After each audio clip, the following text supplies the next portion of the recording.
400 টাকা 500 টাকা বিদ্যুতের বিল দিয়েছেন, আজকে সেই পরিবারকে বিদ্যুতের বিল দিতে হচ্ছে 1000 টাকা 1200 টাকা।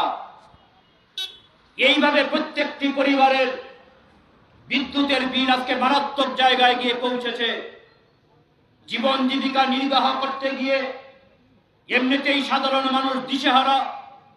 এই ডাবল ইঞ্জিনের জমানায় নিত্য প্রয়োজনীয় জিনিসপত্রের দাম যখন আকাশ ছোঁয়া মূল্য বৃদ্ধি, এই সময়ের মধ্যে বিদ্যুতের মূল্য বৃদ্ধি সমস্ত কিছুকে ছাড়িয়ে যাচ্ছে। সেই সঙ্গে স্মার্ট মিটারের নামে সরকারিভাবে পরিকল্পনা করে জনগণের অর্থ লুটপাট করা হচ্ছে, তুল্লাবাজি করা হচ্ছে। বন্ধুগণ, আমরা জানি আমাদের রাজ্যে বিদ্যুৎ নিগম একটা সময় লাভজনক ছিল। পূর্বতন বামফ্রন্ট সরকারের সময় আমাদের রাজ্যে বিদ্যুৎ নিগম একটা লাভজনক সংস্থা ছিল।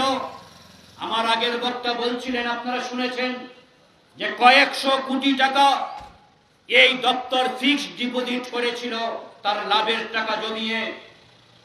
এবং সেই সময় এই বিদ্যুৎ নিগমে ভালো পরিমাণে ইঞ্জিনিয়ার এবং কর্মচারী ছিলেন।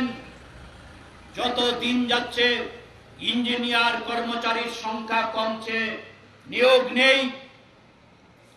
দপ্তরটা, এই নিগমটা সেখানে কর্মচারী সংকটে ভুগছে, ম্যান পাওয়ার কমে যাচ্ছে।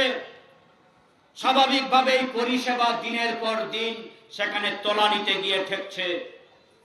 আমাদের রাজ্যে বিদ্যুৎ উৎপাদনে এক সময় ভারতবর্ষের প্রথম 3টা রাজ্যের মধ্যে ত্রিপুরা ছিল একটা রাজ্য।